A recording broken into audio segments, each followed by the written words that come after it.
Hola, muy buenos días a todos. Les habla Alejandro Marín. La convocatoria de hoy es para hablar sobre protecciones de seguridad intrínseca y concretamente el tema de fondo es la elección de barreras Zener y de aisladores galvánicos para casos bien concretos de entrada digital. Vamos a ver de un switch, tenemos salida digital, activación de válvula solenoide y el tema de señal de entrada analógica, que en el caso que vamos a ver es de un transmisor de posición. Pero previamente a ver esos casos prácticos, vamos a hacer un repaso de conceptos de seguridad intrínseca y relativo a lo que son los transmisores y los tipos de salida de los transmisores, salida pasiva, salida activa. Y también lo que son los tipos de entrada en PLC o DSS, entrada activa, entrada pasiva, y cómo coordinan las entradas-salidas de un transmisor con el módulo de entrada de un PLC o de un DSS. Y lo mismo si entre medio ponemos una barrera, también vamos a ver algunos conceptos generales de barreras que incluyen incluso a las barreras de aislación galvánica que no son de seguridad intrínseca. Bueno, ya en un ratito vamos a empezar. Lo que le voy a pedir a los oyentes es que a través del chat confirmen, por favor, si me están escuchando bien. Y mientras van haciendo esa confirmación, les comento que la modalidad de este webinar es, ante alguna duda que surja durante la presentación, escríbanla en el chat a modo de pregunta. Gabriel Manusa, que está como soporte de esta charla, va a responder esas preguntas en el caso de que tenga la respuesta. Y si no, quedarán preguntas para el final que, si yo tengo la respuesta, vamos a darla al final, y si no, quedará como tarea, ¿no es cierto?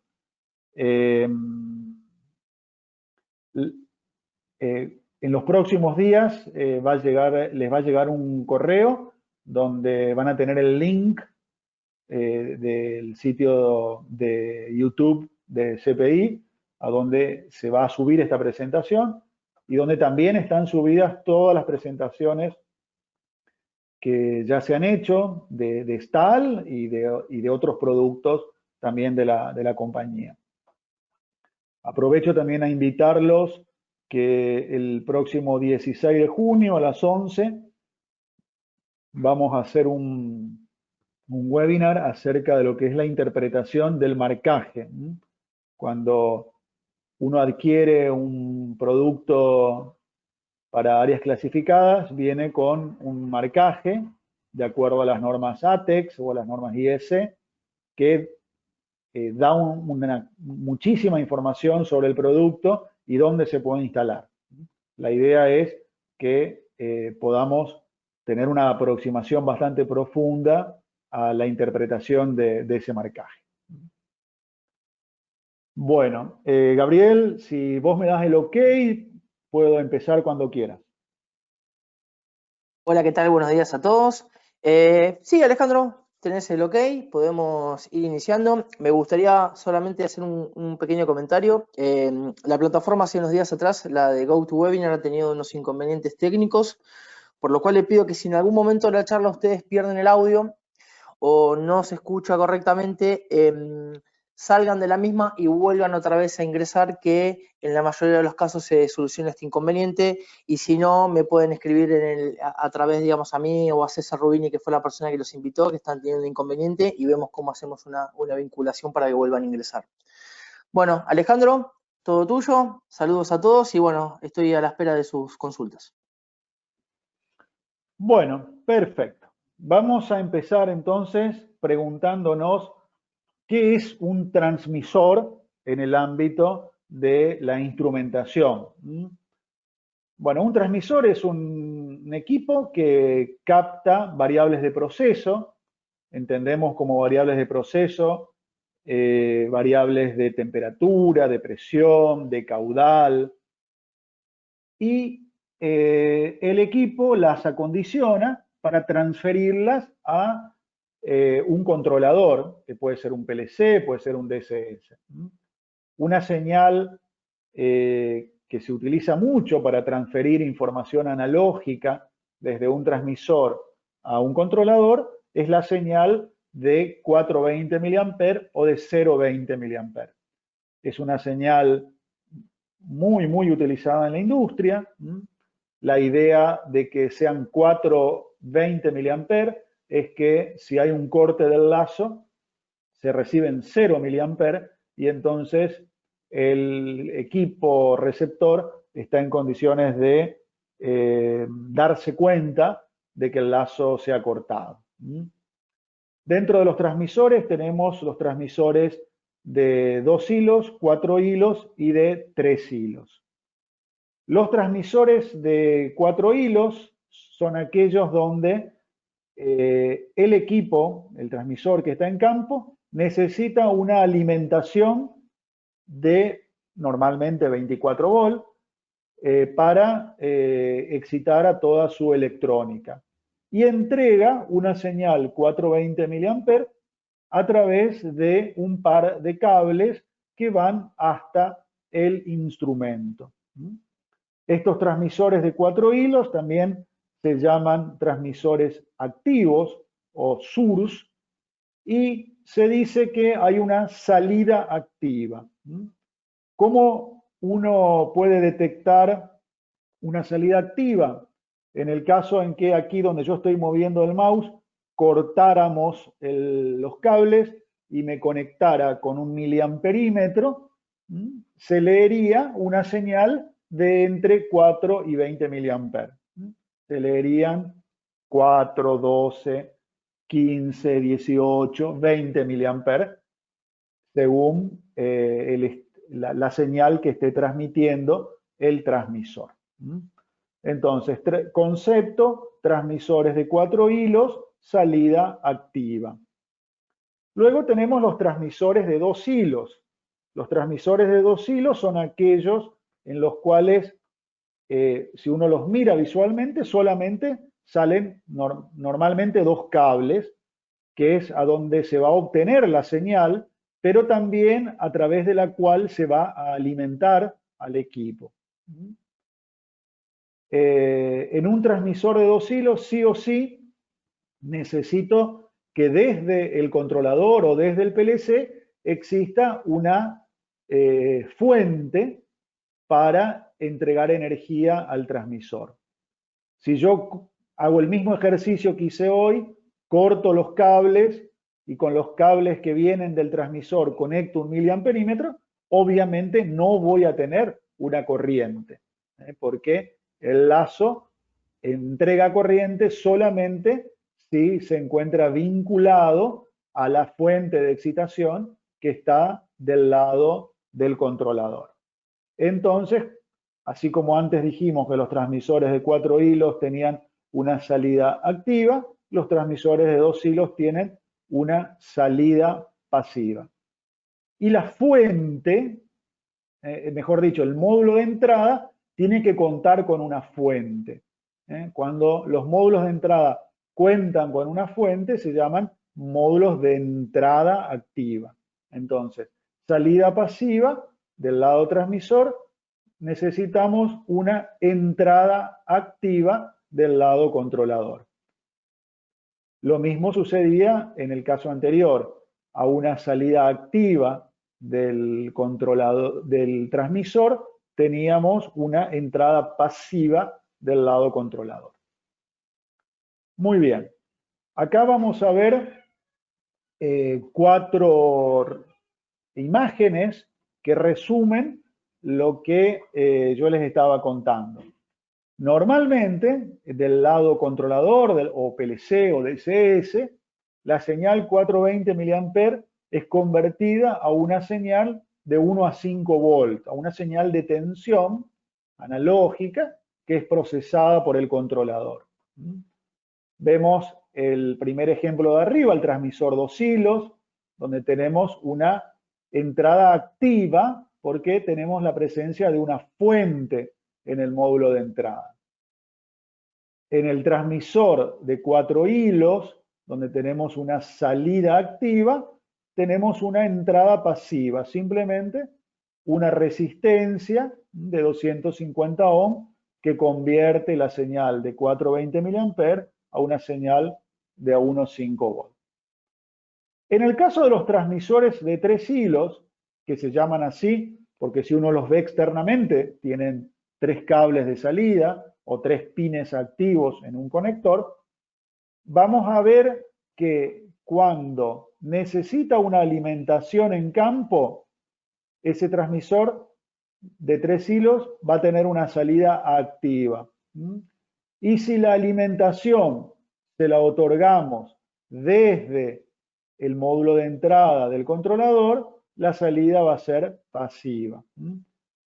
Se alimenta con una tensión, en este caso, fíjense, de 24 volts, y la señal de 420 mA utiliza como común el hilo que va al negativo de la fuente.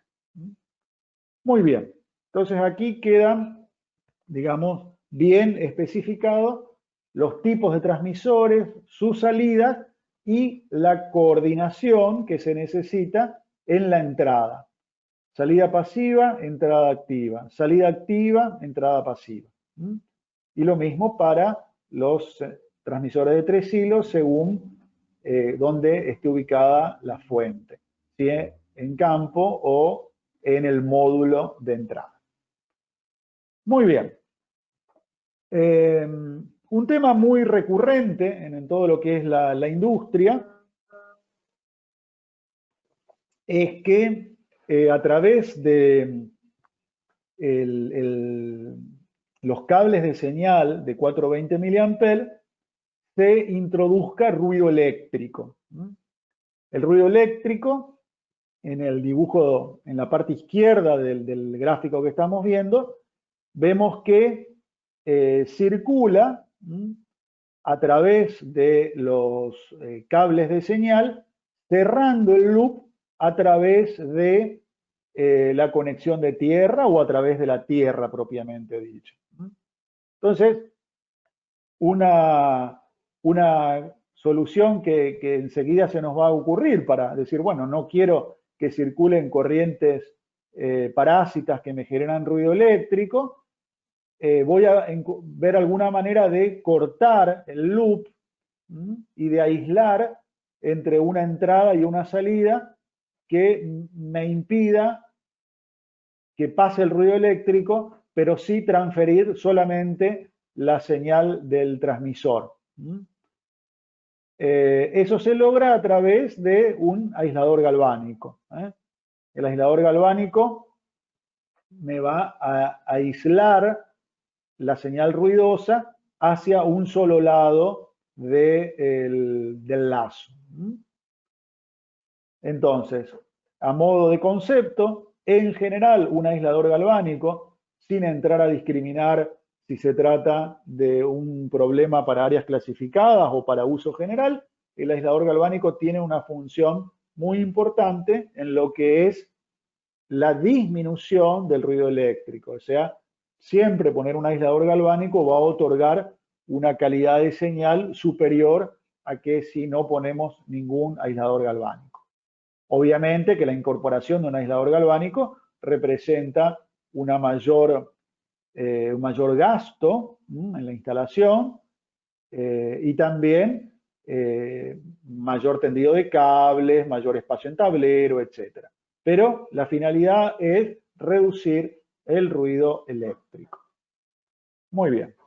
Entonces, aquí vemos una representación para tener bien presente de que si voy a vincular un equipo en campo, un transmisor con un PLC y quiero no tener ruido eléctrico, se pone un aislador galvánico.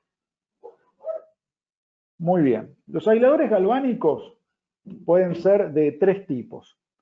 Los más usuales siempre necesitan una alimentación particular, que normalmente es de 24 volt, a veces es de 220 volt para nuestros usos. En Estados Unidos puede ser de 110 volt. Que va a alimentar a toda la electrónica que permite, digamos, tomar la señal desde una entrada, excitar un transformador, un sistema de autoacoplamiento, diferentes métodos que hay para aislar la entrada y la salida y poner una señal de salida. Entonces, no solamente va a haber una aislación galvánica, que se representa en los diagramas de bloques como una doble barra, sino que también puede haber un acondicionamiento de señal. Si yo tomo, por ejemplo, una señal de una termocupla, la puedo convertir en una señal 420 mA. Entonces, al beneficio que me otorgaba un aislador galvánico de reducir la señal de ruido, voy a tener el beneficio adicional de poder hacer un acondicionamiento de señal. Y esta cuestión de la aislación del ruido puede ser entre entrada y salida, como es en el caso de los aisladores de doble aislación, es decir, hay una aislación entre la entrada y la salida, una aislación galvánica, pero no hay una aislación con la fuente de alimentación del aislador. Cuando existe una aislación también, no solo ya de la entrada y la salida, sino que también de la fuente de alimentación, hablamos de aisladores galvánicos de triple aislación. Entonces el ruido eléctrico ya no va a entrar por el lazo, ni va a entrar tampoco por la alimentación, o por lo menos lo vamos a reducir en forma drástica. Y por último tenemos los aisladores galvánicos alimentados por el lazo, que normalmente son aisladores del tipo 420 a 420 mA y donde la energía para excitar la electrónica interna del aislador se obtiene del lazo de entrada y del lazo de salida. Muy bien. Aquí vamos a tener un resumen de lo que les conté antes de la coordinación que tiene que haber entre las salidas de un transmisor y la entrada del PLC o controlador o DCS. Entonces, por ejemplo, si teníamos un equipo en campo con salida pasiva y una entrada en el PLC activa, esto coordina, esto está ok. Lo mismo si el transmisor tiene una salida activa y el módulo de entrada una entrada pasiva, también coordina. Pero, ¿qué pasa si tenemos un PLC con entrada pasiva y un equipo en campo con salida pasiva? Bueno, evidentemente esto no coordina y se tiene que ver la manera de poner un equipo entre medio, que probablemente sea un aislador galvánico, que nos resuelva esta situación. Que a la salida pasiva del transmisor la convierta en una salida del tipo activa para que machee con la entrada pasiva del PLC.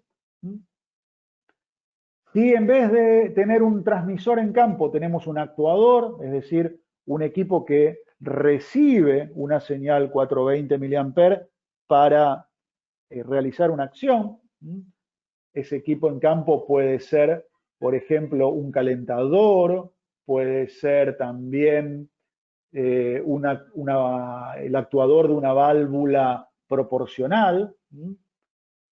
Esa señal 420 mA que recibe el actuador tiene una entrada, tiene que coordinar también con la salida del PLC. Muy bien. Entonces aquí tenemos un pequeño resumen de cuando un proveedor nos dice las características de salida o de entrada del equipo que va en campo. Tengo que verificar cuáles son las características de la salida y de las entradas de mi PLC. Y si no coordinan, ver qué pongo entre medio para solucionar ese punto. Muy bien. Entonces, si pongo una barrera cortando el lazo, también voy a tener que cuidar que haya coordinación entre, en este caso, entre lo que entrega el transmisor y la entrada analógica del aislador galvánico. Y en el caso de que tengamos un actuador, entre la entrada del actuador y la salida de la barrera. Y lo mismo tenemos luego que evaluar entre las salidas del aislador galvánico con la entrada del PLC, o bien entre la entrada de la barrera y la salida del PLC. Muy bien. Hasta aquí hemos hecho un repaso de lo que son los transmisores, los actuadores, los aisladores galvánicos, ruido eléctrico y el tema de coordinación de entradas, salidas pasivas y activas. Ahora vamos a hacer un muy breve repaso de lo que son los principios de la seguridad intrínseca. La seguridad intrínseca, en un webinar anterior lo desarrollamos con bastante más profundidad desde el punto de vista conceptual, pero básicamente es que si yo tengo un equipo en un área peligrosa, entendiéndose área peligrosa como aquella donde hay un riesgo potencial de explosión, tengo que, desde el área segura, evitar que todas las señales que van de un lado al otro, todos los cables que yo paso de un lado al otro, transfieran un nivel de energía que puedan provocar chispas que causen una ignición y por lo tanto una explosión. Entonces, la idea va a ser limitar la transferencia de energía del área segura al área peligrosa. Y para lo que son las variables eléctricas, esa limitación de energía se logra limitando la tensión de la señal que va a ingresar al área peligrosa y la corriente que va a ingresar al área peligrosa, que no es otra cosa que decir la potencia eléctrica transferida del área segura al área peligrosa. Muy bien. Entonces, siempre que tengamos del lado del área segura un PLC o un DCS que recibe entradas o recibe señales que vienen de, por ejemplo, en este caso, dos switches de nivel, va a haber una barrera entre medio que en el caso de que del lado del área segura haya una sobretensión o una sobrecorriente, esa sobrecorriente o esa sobretensión no pasen al área peligrosa. El nombre de barrera es tremendamente gráfico para entender su función. En este ejemplo vemos que en área peligrosa hay sensores de nivel que entregan una salida digital. La salida digital puede ser un contacto seco o puede ser una salida que se utiliza mucho en el mundo de las áreas clasificadas, que es la salida NAMUR. La salida NAMUR es una salida que otorgan aquellos sensores que reciben una excitación de 8 volts y entregan dos niveles de salida. Un nivel on, donde la corriente que circula es mayor a 2,1 mA, y una señal de off, que es cuando la corriente que entrega el sensor NAMUR es menor a 1,5 mA.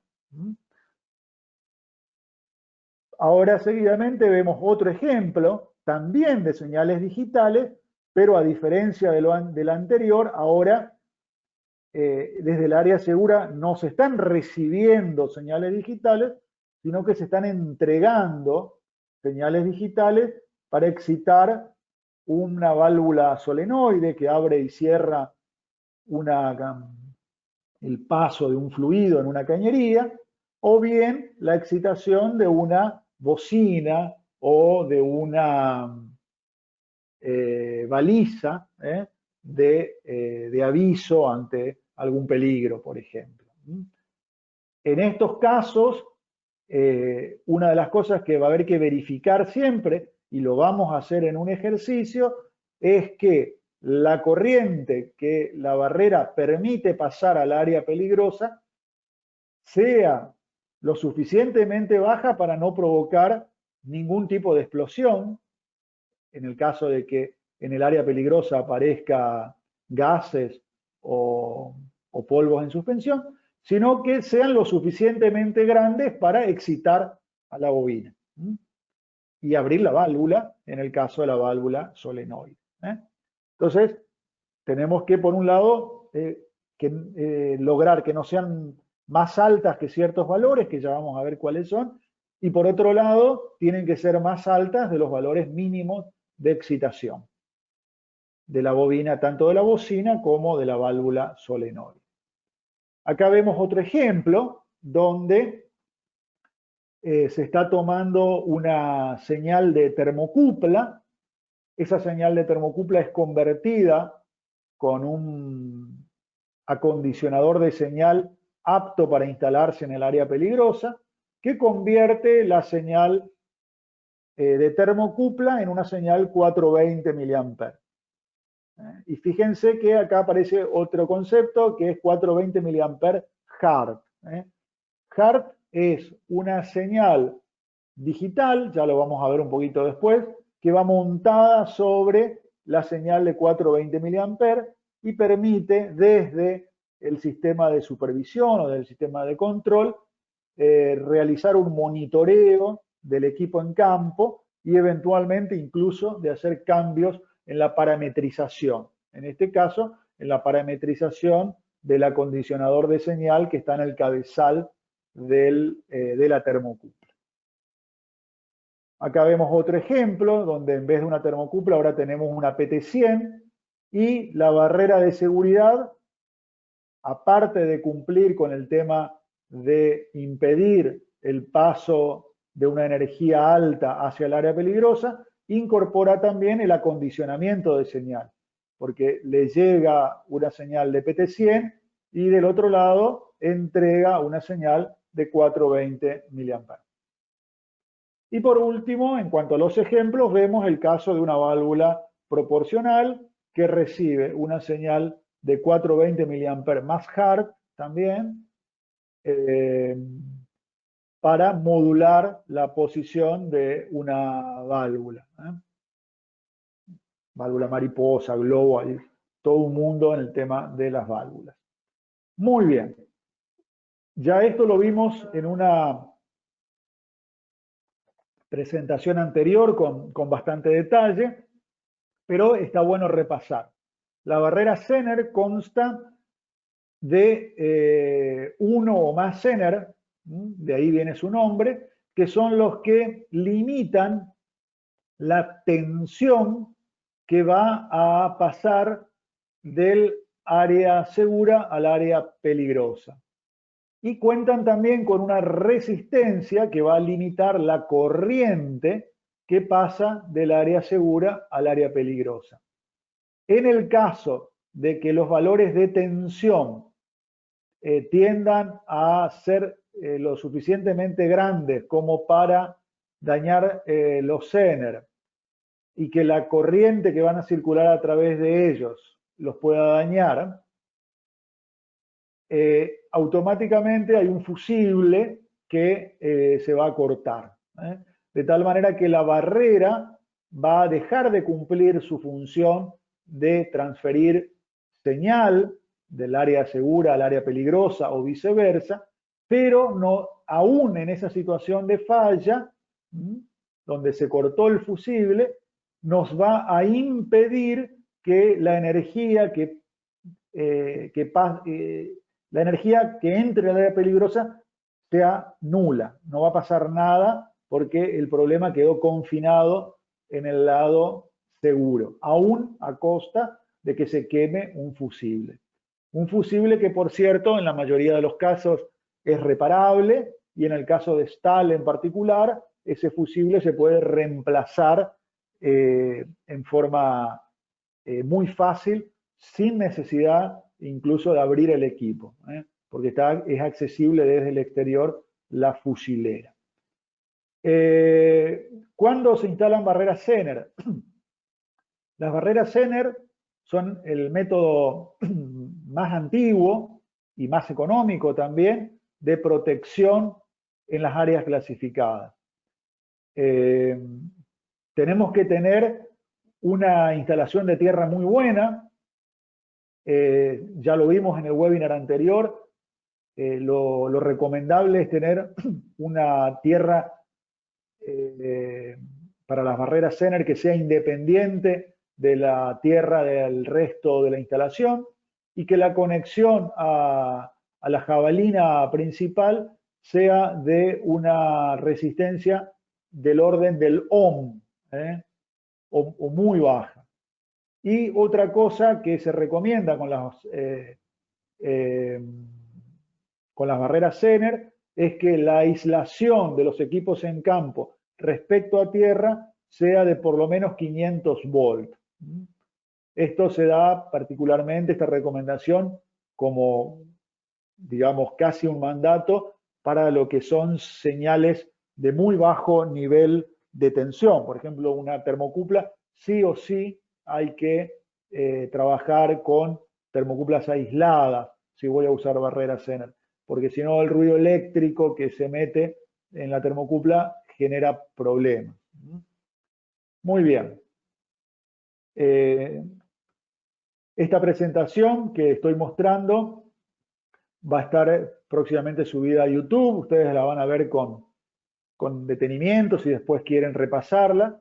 Y acá van a encontrar una comparativa entre lo que son las ventajas y las desventajas de una barrera Zener. Como ventaja tenemos que son económicas, que no necesitan fuente de alimentación, pero como contra, lo que les dije hoy, requieren de una muy buena instalación de tierra, y hay que tener más cuidado que con los aisladores galvánicos a la hora de analizar el lazo completo, porque las resistencias limitadoras de corriente generan una caída de tensión que a veces es significativa, y bueno, hay que tenerlo en cuenta a la hora del cálculo. Acá vemos el esquema de un aislador galvánico. En el aislador galvánico vamos a tener también Zener y una resistencia en la electrónica del lado que se vincula con el equipo en área peligrosa, pero lo principal es que tenemos la aislación galvánica. También puede haber un fusible, y lo principal acá es que no necesito una instalación de tierra tan bien atendida como en el caso de las barreras Zener. La contra que voy a tener con las barreras de aislación galvánica es que voy a necesitar una fuente de alimentación externa. Normalmente ocupan mayor espacio que las barreras Zener y también son más caras. Pero bueno, como ventaja tengo el tema de la aislación galvánica para el ruido, Y también el tema de que puedo hacer un acondicionamiento de señal. Como les dije hoy, recibo una señal de termocupla y obtengo una señal de 420 mA en el lado opuesto. O una señal de PT100 y una señal 420.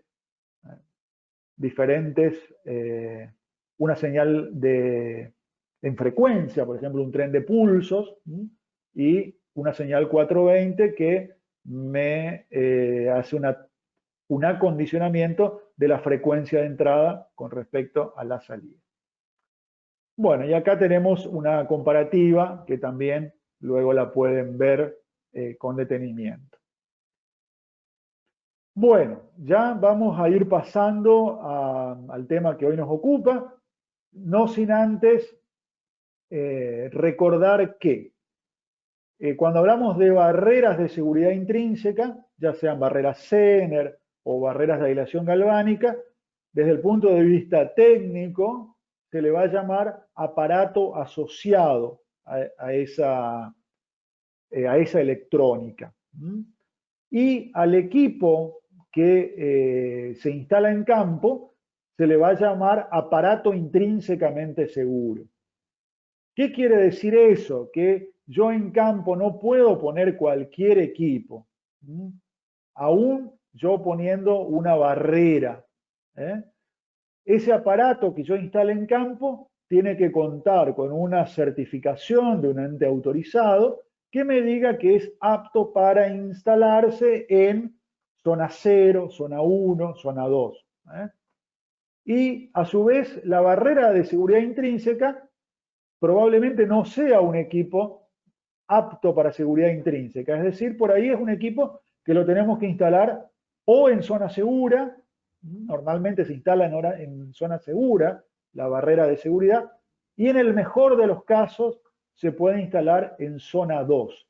Por eso la barrera de seguridad no es un aparato de seguridad intrínseca, sino que es un aparato asociado a un sistema de seguridad intrínseca. Lo que sí o sí tiene que ser de seguridad intrínseca es lo que está en el área peligrosa. El equipo que está en la zona 0, en la zona 1 o en la zona 2. Y allí el equipo tiene que contar con certificación, salvo casos muy particulares que entran en lo que se llaman aparatos simples, que son equipos pasivos, que pueden ser un switch, una termocupla, una PT100, una celda de carga, entran en la categoría de aparatos simples. De todos modos, hay muchos fabricantes de termocuplas, de PT100, que certifican sus equipos para seguridad intrínseca. Y eso es lo recomendable, fijarse siempre que el equipo que voy a instalar en campo esté certificado. A modo de reglas del buen arte, entre la barrera de seguridad intrínseca y el equipo instalado en el área peligrosa, toda la instalación se va a hacer con cables de color celeste, y en el caso de la salida del tablero, los prensacables que se pongan en el tablero para la salida de dichos cables celestes también van a ser de color celeste. Bueno, muy bien. Acá vamos a entrar ya en la parte más técnica. Todo lo anterior es necesario, importante y es conceptual. Ya ahora vamos a entrar a temas un poquito más áridos, pero que pretendo se entiendan bien y que tampoco son muy difíciles. Siempre que tengamos un sistema de seguridad intrínseca, yo tengo que analizar individualmente el equipo que voy a instalar en campo, individualmente el equipo que voy a usar como barrera, pero también tengo que evaluar si la interconexión de los mismos me asegura un sistema intrínsecamente seguro. puede darse el caso de que yo tenga un equipo intrínsecamente seguro para instalar en campo, una barrera de seguridad, una barrera de aislación galvánica de seguridad intrínseca, pero la coordinación entre ellas me haga que el sistema no sea de seguridad intrínseca. Para que el sistema sea de seguridad intrínseca, tengo que hacer una serie de comparaciones entre lo que se llaman parámetros de entidad y parámetros de cable, que voy a tener tanto parámetros de entidad y de cable dados por el fabricante de la barrera como por el fabricante del equipo que se instala en campo, ya sea un transmisor, ya sea un actuador. Esos valores, voy a insistir una vez más, no solamente los da el fabricante en sus hojas de datos, sino que se encuentran en la certificación que otorga el ente autorizado. Este tema de los entes autorizados y la certificación lo vamos a ver el 16 de junio a las 11 en el próximo webinar que yo voy a dar. Pero siempre es aconsejable ver los certificados, porque en los certificados está en lo que en lenguaje criollo diríamos la posta. En las hojas de datos del fabricante puede haber información que sea cierta, pero que no está certificada. Y nosotros tenemos que, en estos casos, trabajar siempre en forma muy celosa con la documentación. Bueno, ¿cuáles van a ser los parámetros de entidad y de cable en los cuales tengo que trabajar? Bueno, por un lado, la tensión, la corriente y la potencia que desde el área segura se puede ingresar al área peligrosa, siempre tiene que ser menor a la tensión, a la corriente y a la potencia que el equipo instalado en campo está dispuesto a soportar. Por ejemplo, si yo tengo un equipo en campo que me dice que trabaja con 12 volts, yo no puedo alimentarlo con una tensión de 24 volts. Entonces, siempre esas tensiones no se van a expresar solamente en función de la alimentación, sino de las tensiones máximas que puede soportar. Las tensiones del equipo en campo siempre van a tener como subíndice una letra I y las de la barrera de seguridad intrínseca como subíndice la letra O.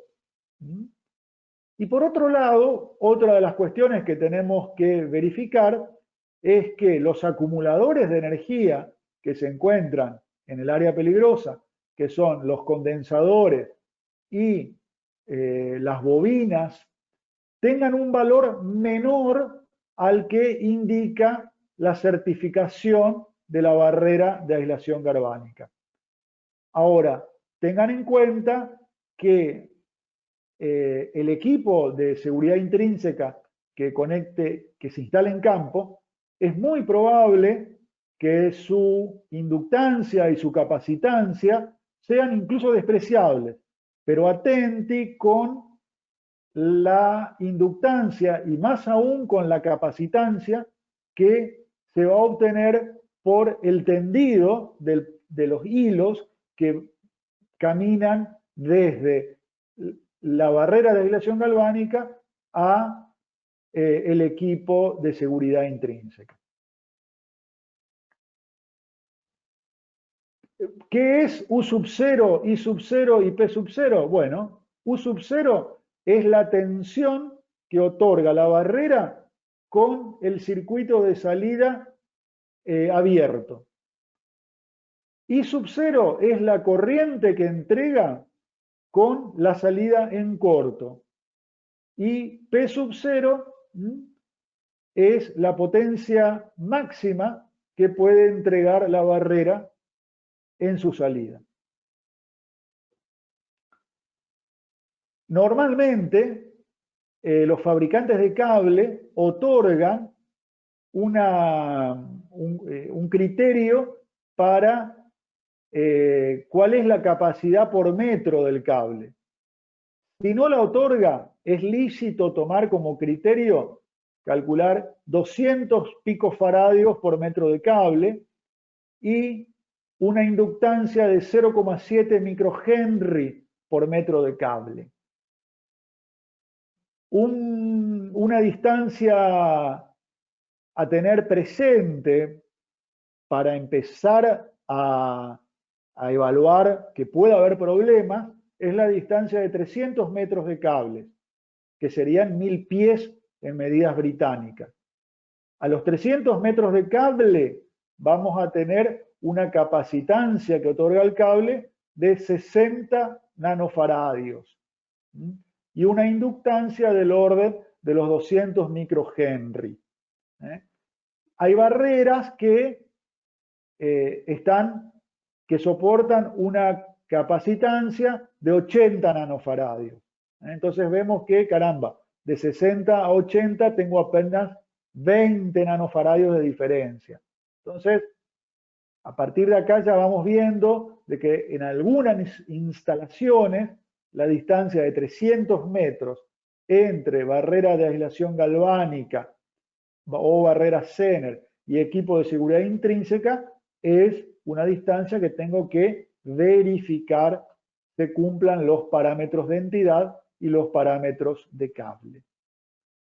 Aparte de los parámetros de entidad y de cable, que su cumplimiento lo que me va a asegurar es que del lado del área peligrosa no va a haber una ignición que provoque una explosión, tengo que verificar los otros parámetros que me van a asegurar el funcionamiento del equipo. Esos parámetros son la tensión con la que voy a alimentar al sistema, la resistencia interna que pueda tener la fuente de alimentación y cuál es la tensión mínima de funcionamiento de un transmisor o de un actuador. Otra cuestión importante a la hora de elegir qué equipo voy a instalar es saber si puedo trabajar con circuitos aterrados, referidos a tierra, o con circuitos flotantes. Un circuito referido a tierra es cuando la fuente de alimentación, normalmente el negativo de la fuente de alimentación, está vinculado directamente a la barra de tierra. En cambio, en un equipo flotante, el negativo de la fuente cierra circuito con el positivo a través de la circuitería propia de la instalación, pero no está vinculada a la barra de tierra o a la tierra de la instalación. Entonces, tenemos circuitos referidos a tierra y circuitos flotantes. Todo lo que sea circuito flotante está normalmente más libre de todo lo que es ruido eléctrico que los circuitos referidos a tierra. El ruido eléctrico se mete muchísimo por lo que es la tierra. También en esto voy a tener que ver el transmisor que voy a instalar o el actuador, si no tengo una exigencia también de instalarlo a tierra.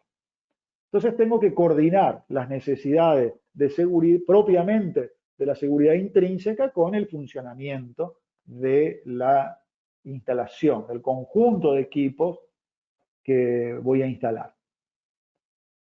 Bueno, hoy les conté de que HART era una señal que va montada, una señal digital que va montada sobre una señal analógica. Bueno, ¿eso cómo se entiende? Bueno, señal digital entendemos que voy a transmitir ceros y unos. Lo que hace HART es montar una señal sinusoidal donde va a haber una frecuencia para, o un ancho de ciclo, como quieran pensarlo, para lo que es una señal correspondiente a un 1 lógico y otra frecuencia u otro ciclo para cuando hay que transmitir un 0 lógico. Y esa señal es una señal analógica modulada en frecuencia, que se monta sobre la señal 420 mA. Siempre en lo que es seguridad intrínseca, mejor dicho, en seguridad intrínseca vamos a trabajar muchísimo con instrumentación, y hay mucha instrumentación que tiene HART. Entonces, es bueno hablar con nuestro cliente si necesita HART o no, porque hay barreras de seguridad intrínseca Zener que aceptan HART y otras que no. Hay barreras de aislación galvánica que aceptan HART y otras que no. Normalmente en las barreras de entrada y salidas digitales no se usa HART porque no hay señal analógica. HART se utiliza normalmente con las señales del tipo 420 mA. Muy bien, ahora ya vamos a pasar al área de cálculos, de ejemplos, y lo vamos a tratar de hacerlo. Si ustedes prestan atención a los slides, van a ver que está bastante fácil. Primera cosa que tenemos que hacer siempre es mirar la hoja de datos de los equipos, tanto del equipo intrínsecamente seguro, transmisor, switch, o de la barrera. Y en cada una de las páginas tenemos que ver para cada código de producto cuál es la geometría, en este caso de la barrera, cuáles son los parámetros de entidad, U sub 0, I sub 0, P sub 0, los parámetros de cable y las tensiones nominales para los que normalmente se usa cada equipo. Por ejemplo, la barrera de aquí abajo, que es una barrera Zener de un canal, 9001-086-020-101, es una barrera Zener que se utiliza normalmente para una tensión nominal de 6 volts. Hay barreras que trabajan con tensiones nominales de 12 volts, 24 volts, etc. Todo eso se ve en la hoja de datos. Aquí un detalle interesante es que en los parámetros de cable van a ver que se dan valores de L sub 0 y C sub 0, que son los valores máximos de capacitancia del conjunto cable más equipo intrínsecamente seguro que la barrera está dispuesta a tolerar. Pero noten de que se dan valores distintos, ya sea para romanos C o romanos B. ¿Qué es romanos C o romanos B? Bueno, eso es el grupo de gases del ambiente a donde se va a instalar el equipo de seguridad intrínseca. El grupo romanos B comprende al gas etileno y romanos C a el hidrógeno y al acetileno, que son gases más inflamables que el etileno. Entonces, también los valores que se van a poder tolerar de capacitancia van a ser significativamente menores que en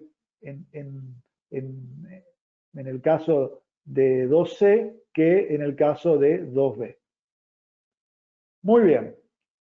Y acá vemos una formulita muy sencilla que se obtiene de aplicar ley de Ohm, donde me explicita la corriente máxima que puede circular a través de la barrera, que es cuando yo hago un corto entre los extremos 3 y 4 de la barrera. Y por otro lado, tengo la corriente que puede circular incluyendo al equipo de seguridad intrínseca. Tengo la resistencia de la carga o la resistencia del transmisor, la resistencia máxima, que es la resistencia aquí del Zener, de la barrera Zener, y luego tengo la resistencia del loop, que es la resistencia que me otorga el cable. Normalmente el valor de la resistencia de cable va a ser muy chiquito, no va a ser significativo en los cálculos, pero en los cálculos que más adelante van a ver, yo tomé un valor de 10 ohm, que es más o menos el valor para 300 metros de cable. Bueno, muy bien.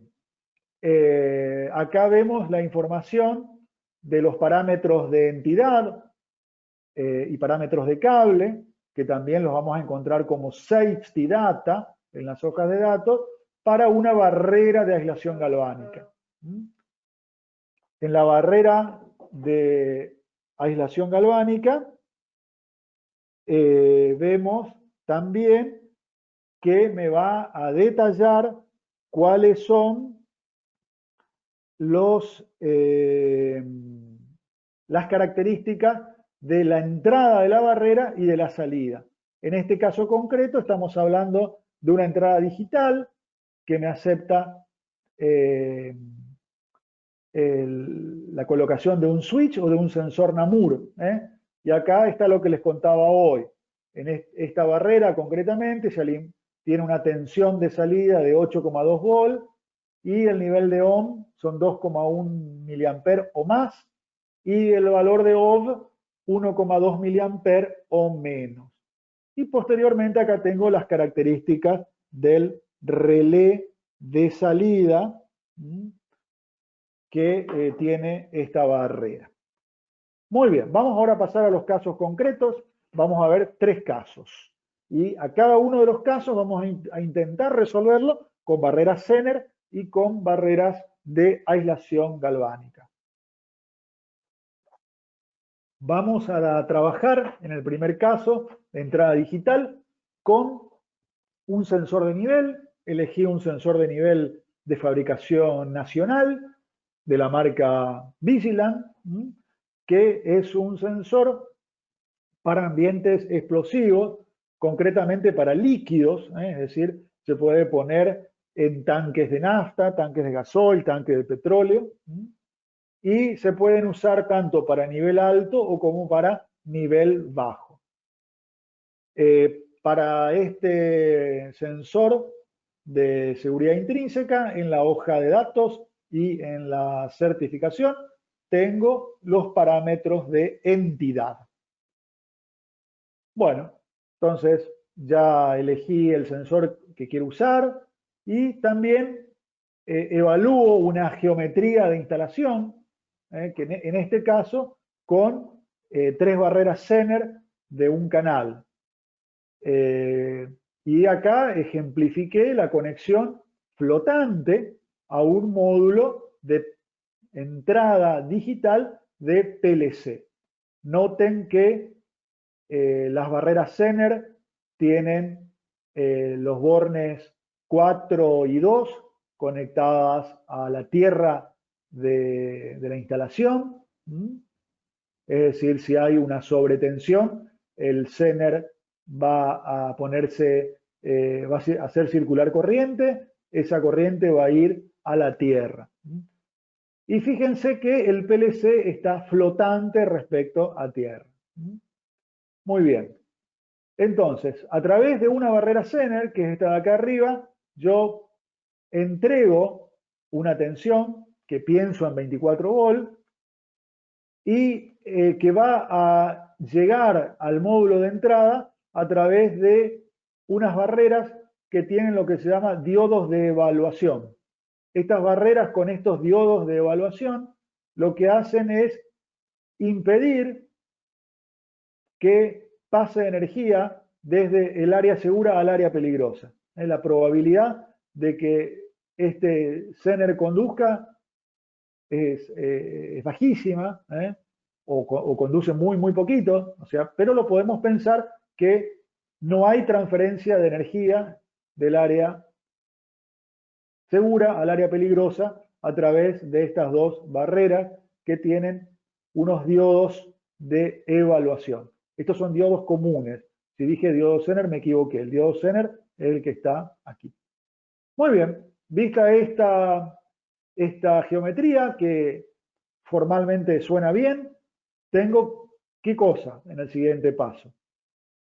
Ver los parámetros de entidad que tiene la barrera.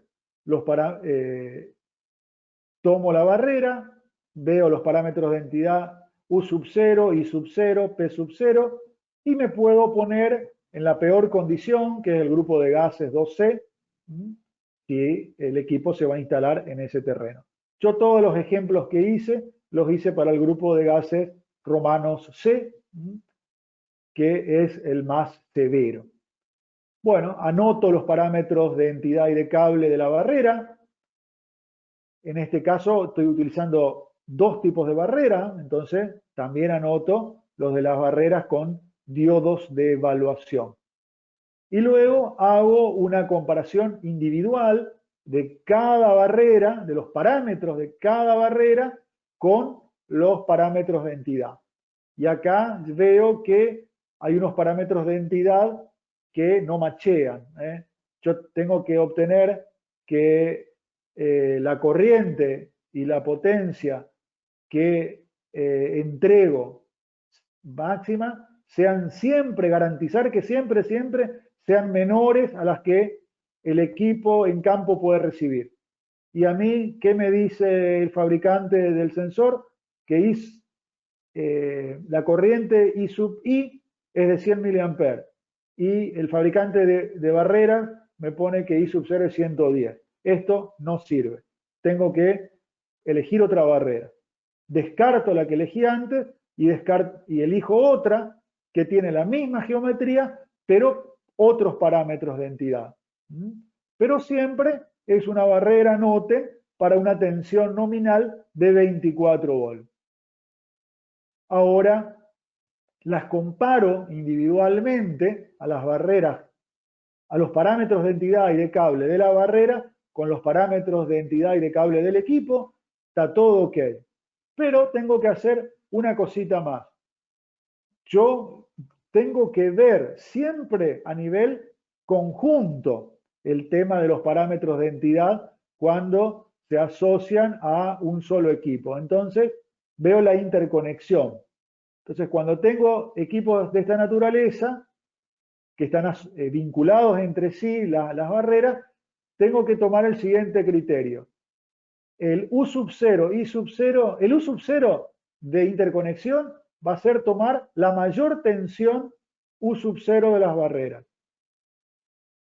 I sub 0 se obtiene de sumar los diferentes valores de I sub 0 de cada barrera y lo mismo con la potencia. En este caso, noten que la corriente I sub 0 y la potencia P sub 0 de los módulos con diodos de evaluación es 0, la suma me da igual que la barrera principal que suministraba los 24 volts. Esto está ok, puedo dormir tranquilo y hacer la instalación sin ningún problema. Bueno, ahora vamos a ver bueno, y así es como queda. Desde el esquema original que había pensado, tuve que reemplazar una barrera. Ahora noten que acá estoy usando dos barreras de un canal con diodos de retorno o diodos de evaluación. Alguien me puede decir, bueno, ¿por qué no utilizás esta geometría que vincula la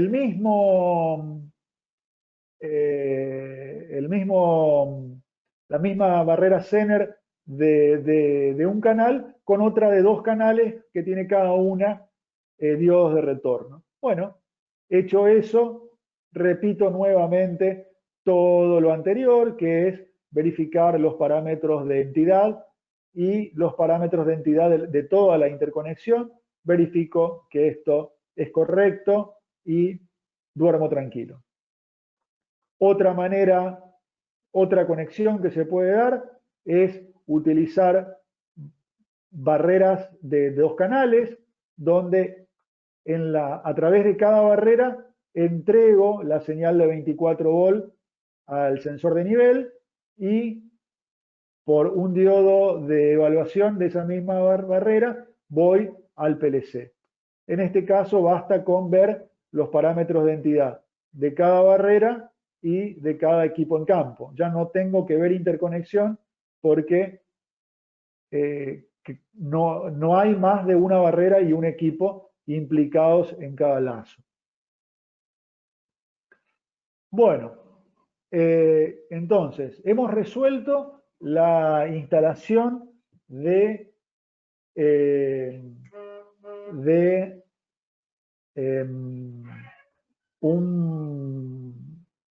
una entrada digital con barrera Zener a un PLC. Ahora vamos a evaluar para esta misma solución poner un aislador galvánico de seguridad intrínseca.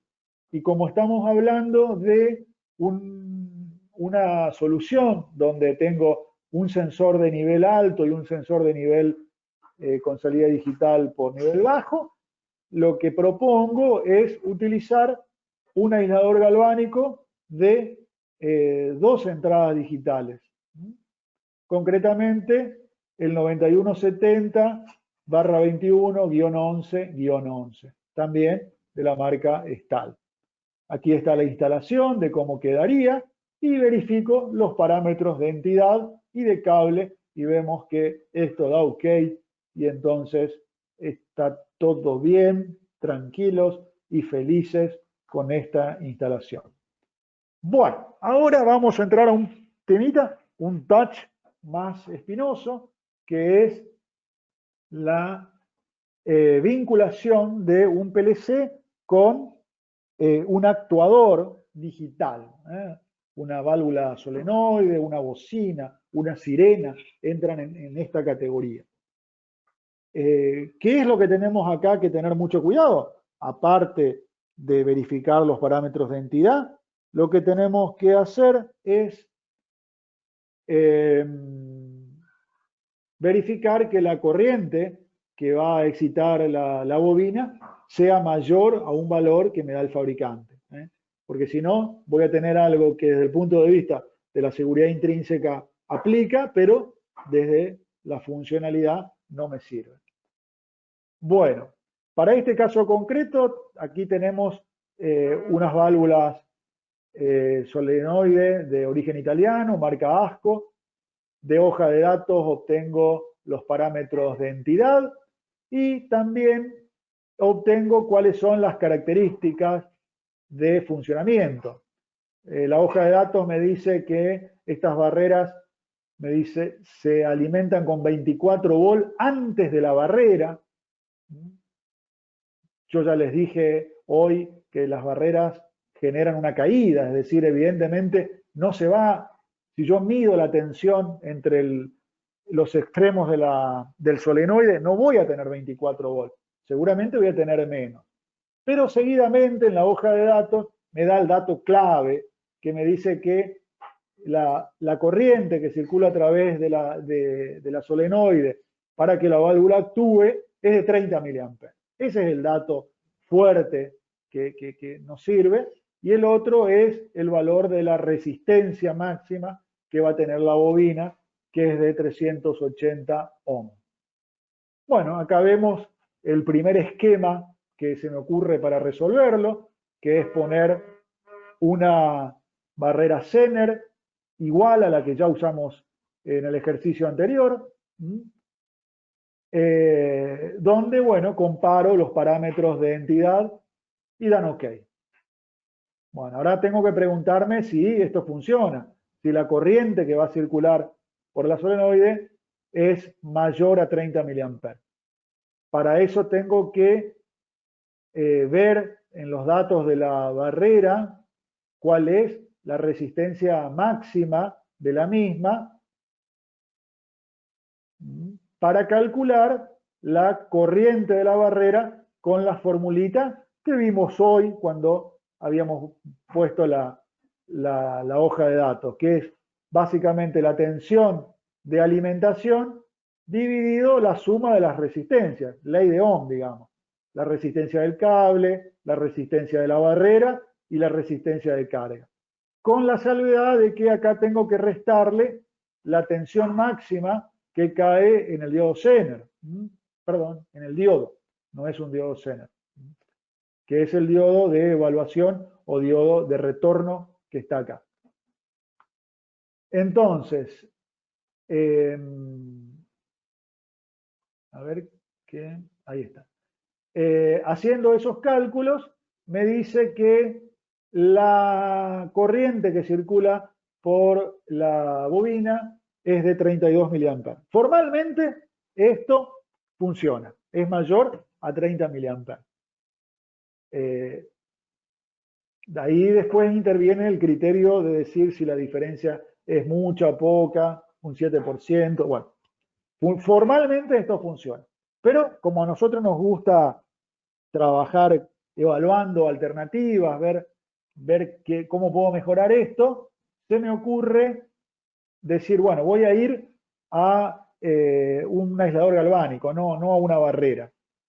Y elijo un aislador galvánico de un canal donde el PLC entrega una señal digital y el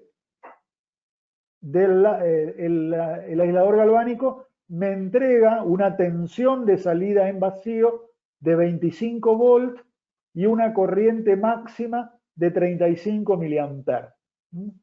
Para estas barreras de aislación galvánica podemos tomar un circuito equivalente de una tensión de salida y una resistencia interna. Tensión de salida 25 volts, resistencia interna 35, perdón, tensión de salida 25 volts, resistencia interna 250 ohms. Hacer el cálculo de la corriente y verificar si es mayor a los 30 mA que necesito y a su vez que sea menor de 35, porque si me da un valor mayor, este circuito no va a trabajar en su zona lineal y no es correcto. Bueno, propuesta la válvula, propuesta la barrera de aislación galvánica, primer paso de todo, comparar parámetros de entidad de cable, que en este caso está todo ok. Siguiente paso, hago los cálculos de corriente y me dice que la corriente que va a circular por la barrera y por la válvula solenoide es de 39 mA. El equipo me podía surtir hasta 35 mA. Después, el equipo no pierde la linealidad. Esta solución no me sirve. ¿Qué voy a hacer? Voy a plantear utilizar otro modelo. A este lo tacho, fue. Vamos a probar ahora con un aislador galvánico de la misma geometría, pero que tiene diferentes valores de resistencia interna, que eso fue particularmente lo que miré. O sea, ¿por qué la corriente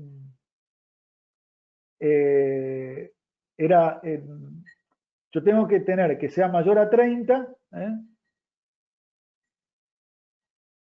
Entonces, si pongo una resistencia más baja, en principio voy a tener mayor corriente. Y fíjense que la linealidad de este amplificador llega hasta los 45 mA. Pero atenti que la tensión que me entrega del lado excitación de la bobina es menor a los 25 volts. Bueno, veamos qué pasa. Tomo nuevamente la formulita, aplico divido la tensión que entrega el equipo por la resistencia equivalente y me da 37,7 mA. Estoy arriba de 30 mA y estoy abajo de los 45 mA máximo que otorgaba esta barrera de aislación galvánica. En síntesis, esto funciona ok y estamos muy contentos. Bueno, y ahora vamos a ver el último caso, que es la conexión de un transductor de posición lineal, en este caso una marca que CPI trabaja y ha trabajado durante mucho tiempo, que es la marca Celesco. Los transductores de cable son dispositivos que ante la extensión de un cable, que puede ir según el modelo, hasta 50 metros incluso de tensión de cable, otorgan una salida 420 mA proporcional a el desplazamiento de dicho cable. Estos equipos funcionan con un sistema de carrete y resorte, de manera que cuando la fuerza que extiende el cable se deja de ejercer, el carrete tiende a ser nuevamente enrollado y el cable retraído por la acción de un resorte. Estos equipos se utilizan mucho en lo que son medición de desplazamiento de cilindros hidráulicos. Concretamente, acá pueden ver una foto de un cilindro hidráulico donde, si ven, el mouse acá está siguiendo el cable de extensión. Esto también se utiliza en centrales hidroeléctricas, para ver la posición de las compuertas, por ejemplo, en San Juan, CPI, a través del vendedor que está allá, ha vendido de estos equipos. Bueno, muy bien. Entonces, ahora vamos a ver cuál es la conexión que me propone el fabricante. El fabricante acá me muestra, tomo el caso de la conexión para cuando estamos en un área segura. Tengo por un lado el módulo de entrada, donde tengo una fuente de alimentación, o sea, sí o sí, ya me doy cuenta que este equipo tiene una salida pasiva y tiene que ir a una entrada activa de PLC. Me dice que tiene una alimentación de 8 a 40 volts de continua. Es decir, si la tensión entre los bornes del transmisor es menor a 8 volts, este equipo no va a funcionar adecuadamente. Entonces, es una de las cosas que voy a tener que verificar después que pase el criterio de comparación de parámetros de entidad. Bueno, sucede muchas veces que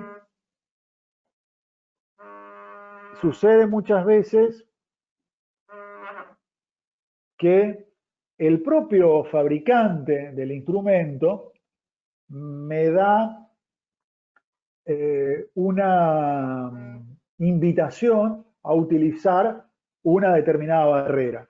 Y fíjense que aquí Celesco, para el equipo que nos ocupa y para otros modelos muy similares, no solamente nos da los parámetros de entidad, sino que también nos invita a usar una barrera que en este caso es de la marca Stahl.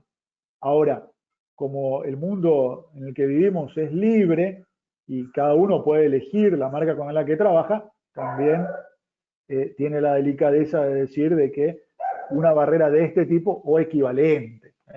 Pero sin lugar a dudas que el fabricante invite a usar una barrera, ya, digamos, hay una orientación de por dónde viene el vizcachazo, diría el paisano. Bueno, entonces acá Stahl está recomendando poner una barrera Zener de un canal. Bueno, a ver, veamos qué es esa barrera Zener. Y acá vemos que es una barrera Zener apta hard. Entonces, por ahí puede venir la cuestión, ¿no es cierto?, de este equipo, decir, bueno, uy, qué bueno, porque esta barrera es apta hard. Sin embargo, el equipo Celesco no habla hard, o por lo menos este equipo Celesco en particular no es hard. Por ahí otros de los que estaban en el listadito recién, sí, y bueno, entonces decide poner esto que habla hard y listo. Otra cosa interesante que tiene esta barrera, si vemos la nota de aplicación que nos da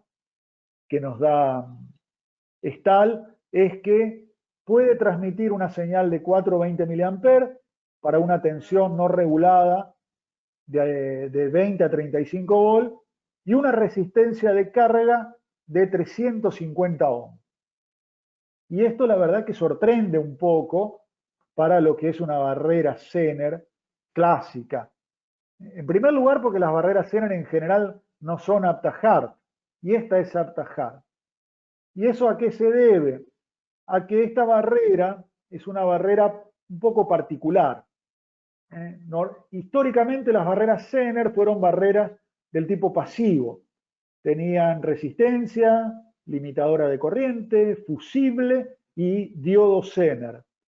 En cambio, esta barrera tiene, por un lado, un regulador de tensión, de manera que puedo entrar con una fuente no regulada, y tiene un espejo de corriente que hace que la corriente 420 mA que me genera el transmisor se va directamente a tierra. O sea, el equipo Celesco en esta configuración tiene que trabajar aterrado, tiene que trabajar referido a tierra. Y la corriente 420 mA que va al PLC sale a través de un espejo de corriente, que es una electrónica transistorizada que está en la barrera Zener. Bueno, eso me da a mí un plus de corriente que con una barrera pasiva no tengo. Pero bueno, veo los parámetros de entidad, los parámetros de entidad cierran, entonces yo digo, bueno, perfecto, estas barreras que me propone Celesco para su transmisor, va bien, no hay problema. Va bien, no hay problema. Pero el equipo Celesco también se puede instalar flotante. Y quiero ver si eso sirve también. Ahora lo vamos a evaluar. Acá hay una descripción de cómo trabaja esta barrera Zener transistorizada, que genera una señal 420 mA espejo de la que circula a través del transmisor. Muy bien, yo voy a proponer otra barrera Zener que es más barata que la transistorizada, pero que tiene como, entre comillas, como contra, que la tensión que cae en ella es mayor que en la anterior y la resistencia de carga que puede trabajar normalmente no supera los 250 ohm, que es la resistencia que tiene normalmente un módulo de entrada para una señal 420 mA. Bueno, muy bien, vamos a, primero de todo, ver los parámetros de entidad de la barrera que propongo, que fíjense, es la misma barrera que utilicé para entrada digitales, para salida digital y ahora para el transmisor. La voy a alimentar con 24 volt y, visto que pasa los parámetros de entidad, voy a ver el tema de la tensión entre los extremos del transmisor. Si la tensión que cae en el transductor Celesco es mayor a 8 volt, voy a concluir de que es posible utilizar esta barrera Zener. Acá tengo entonces los cálculos donde veo que alimento con 24 volt y evalúo la caída que hay en la resistencia de la barrera. Siempre la voy a evaluar a la caída de tensión, a la corriente máxima, 20 mA. Evalúo la corriente máxima en la tensión que cae en la carga, que son 5 volt, la tensión del diodo, y resto a la alimentación. Y obtengo entonces que la tensión que cae en el equipo Celesco es de 11,20 volt, arriba de los 8 volt. Esto está ok, estoy contento, esto funciona. Muy bien.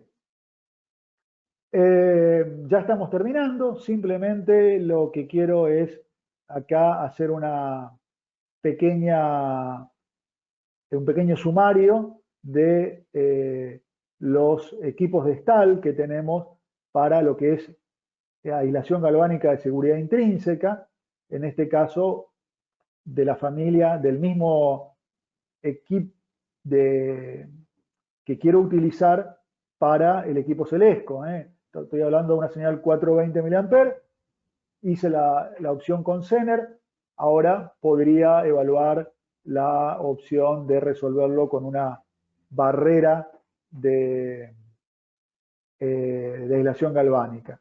Bueno, acá lo que quiero mostrar, antes de entrar a la resolución ya concreta de la aplicación, es que las barreras de aislación galvánica de seguridad intrínseca, en lo que es la entrada de señal que viene de campo, en cualquier caso puede ser activa o pasiva.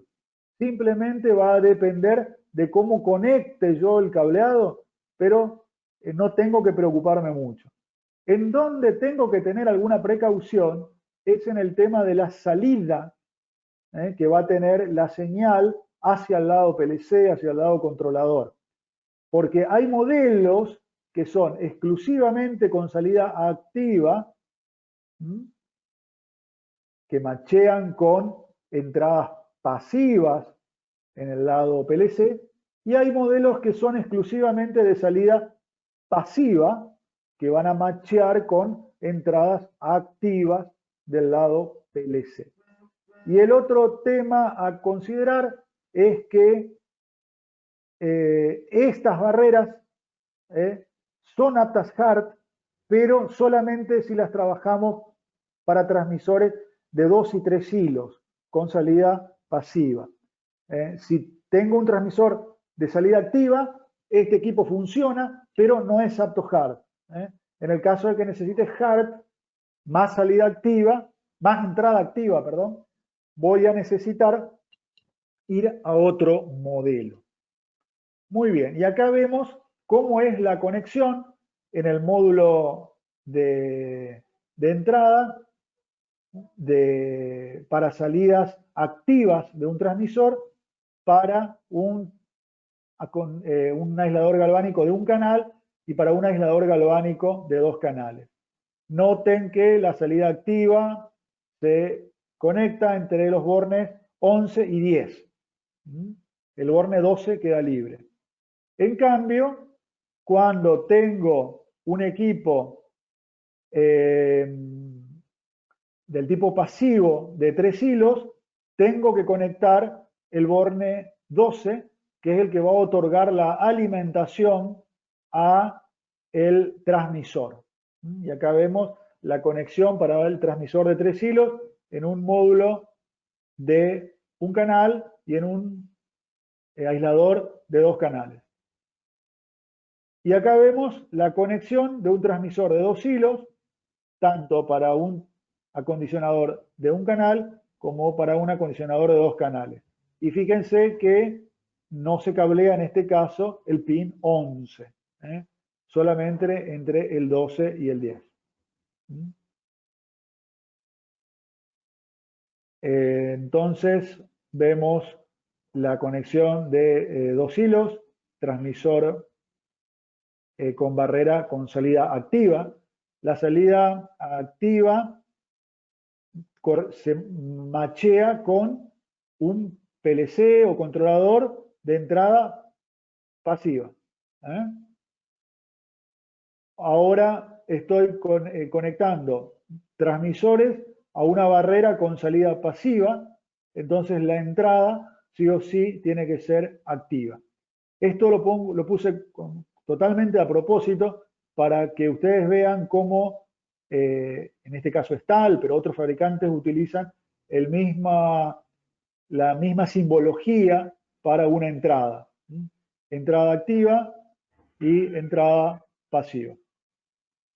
Bueno, y para evaluar si este equipo lo puedo conectar al transductor de posición por extensión de cable de Celesco, lo que tengo que hacer es verificar los parámetros de entidad y los parámetros de cable. En el caso de los transmisores, de los aisladores galvánicos, como yo les expliqué, se podían conectar para entradas pasivas y se podían conectar para salidas pasivas y salidas activas de transmisores. Entonces, según el caso, los parámetros de entidad van a ser diferentes. Noten cómo Stahl me dice que los parámetros de entidad U sub 0, I sub 0 y P sub 0 son 27, 88 y 576. Pero esos son para una salida del tipo pasiva. Si fuera una salida del tipo activa del transmisor, los parámetros de entidad que debo tomar son otros. Nosotros en este caso estamos hablando de un transmisor pasivo, vamos a tomar estos parámetros de entidad, 27, 88 y 576. Los comparo con los parámetros del equipo Celesco, pasan, están bien, está ok. Ahora lo que me queda es verificar la tensión, pero eso con certeza funciona porque sabemos que este equipo entrega 16 volts en vacío. Bueno, muy bien. Para terminar, les dejo dos slides donde están las barreras Zener que más se usan en Stahl para entradas analógicas, salidas analógicas, entradas digitales, salidas digitales, termocupla y PT100. Hay más, hay un universo de barreras Zener, pero la verdad que con estas se resuelven casi el 90% de las aplicaciones.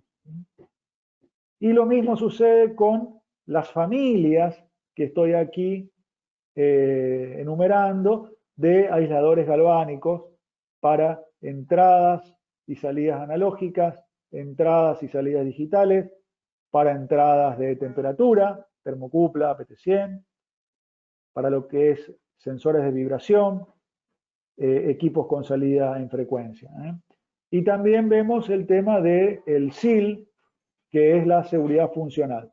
Todas las barreras de Stahl tienen SIL 2. E incluso algunas tienen SIL 3, dependiendo el modelo. Bueno, aquí finaliza la presentación. Ahora la idea es, si quedaron preguntas en el tintero, o conversar con total libertad, soy materia dispuesta. Hola Ale, ¿cómo te va? Bueno, por el momento no, ninguno de los participantes ha escrito alguna consulta, pero bueno, abrimos el canal de diálogo. ¿Alguien quiere consultar algo?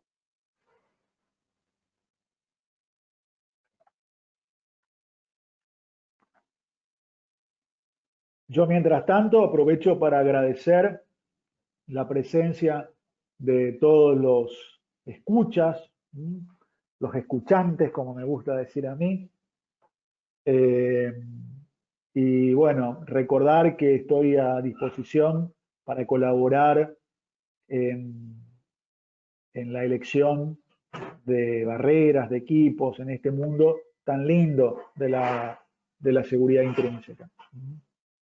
También decir que esto que mostramos son una parte, porque también podemos abordar otros equipos en campo como termocuplas, PT100, pero el criterio este que fuimos evaluando sirve, aplica para todo eso también. Bien, Ale, bueno, hay muchas palabras de agradecimiento. El señor Carlos nos pregunta de, bueno, cómo hace para profundizar conocimientos sobre este tema, ¿no? ¿De dónde podríamos aportarle a Carlos algo de bibliografía, tal vez? ¿O Ale, se te ocurre algún medio bueno, más temático? Yo les voy a hacer una confesión. Información sobre el mundo de la seguridad intrínseca hay bastante en la web, pero como primer comentario es una información que está altamente desperdigada o están en compartimentos estancos.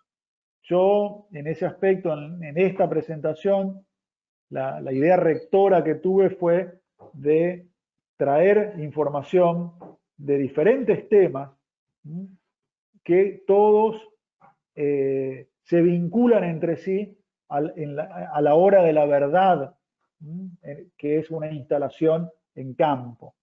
Porque a veces sucede que uno mira información estrictamente de seguridad intrínseca y queda un poco limitada a los parámetros de entidad, al grupo de gases, y poca relación con lo que es la aplicabilidad. Entonces, lo que muchas veces sucede es que se termine tomando casos conocidos de barreras que se usan y luego verificar que esas barreras aplican para otro instrumento, por ejemplo. Pero a modo de comentario les puedo decir que próximamente en la página de STAL en Estados Unidos se está habilitando algún tipo de información, no muy abundante, pero es sucinta y dice mucho más de lo que al observador desprevenido le pueda parecer. Y eso muchas veces está bueno porque lo corto se lee más rápido y si es sustancioso, como dice el dicho, lo bueno y breve, dos veces bueno, ¿no es cierto? Así que en la página de STAL de Estados Unidos, que está en un proceso de revamping ahora, va a haber información muy buena. Y después, como crítica un poco a todo el mundo, es que la información está bastante desperdigada. Eso es lo que puedo comentar. Bien, Ale. El señor Carlos pregunta si el uso naval está homologado también para este tipo de barreras. Bien, buena pregunta.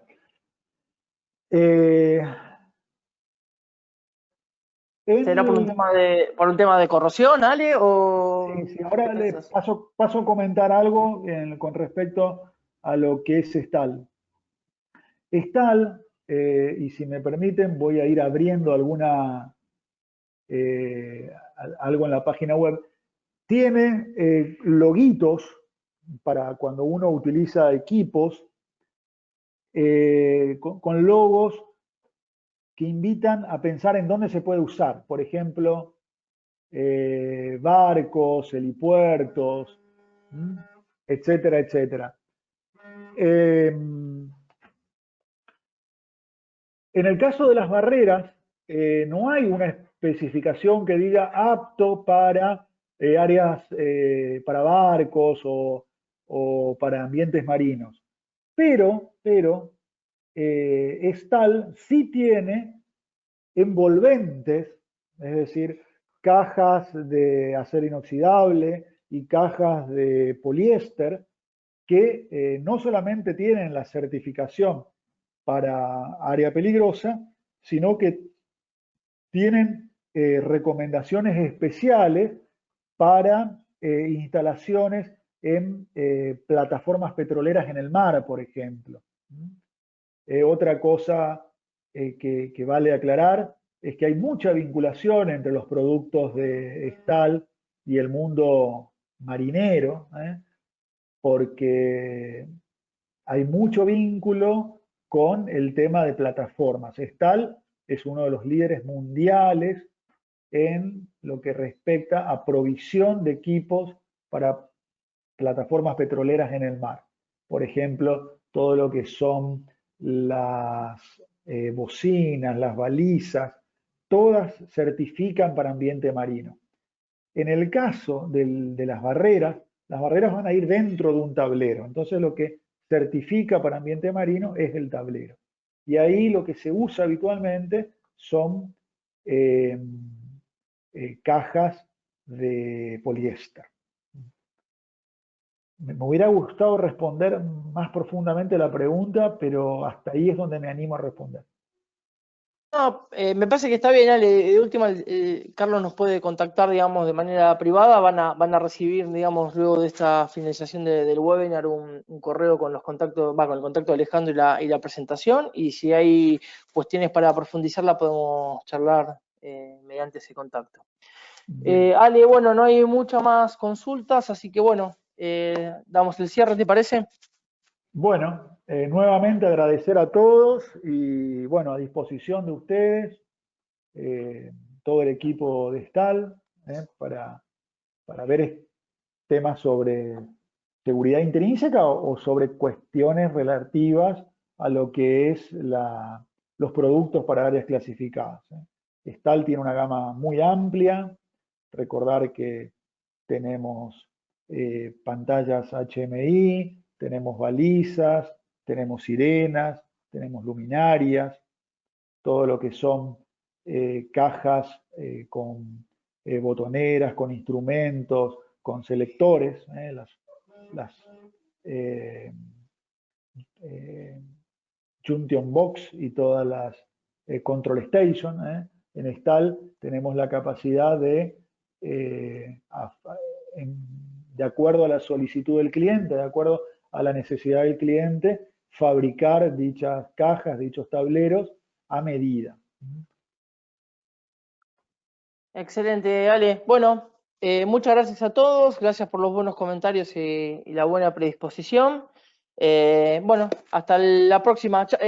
Alejandro, va a ser el día 16 la próxima charla, ¿no? Si lo dejamos. Martes 16 de junio a las 11 nos encontramos para abordar el tema del marcaje.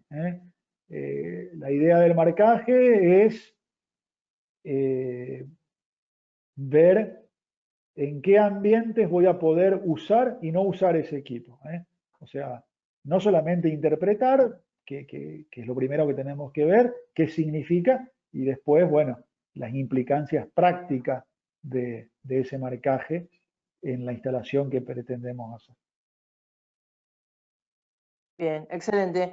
Bueno, estimados, que tengan un buen viernes, gracias por participar y bueno, nos vemos en la próxima charla. Bueno, muy agradecidos a todos, nos vemos.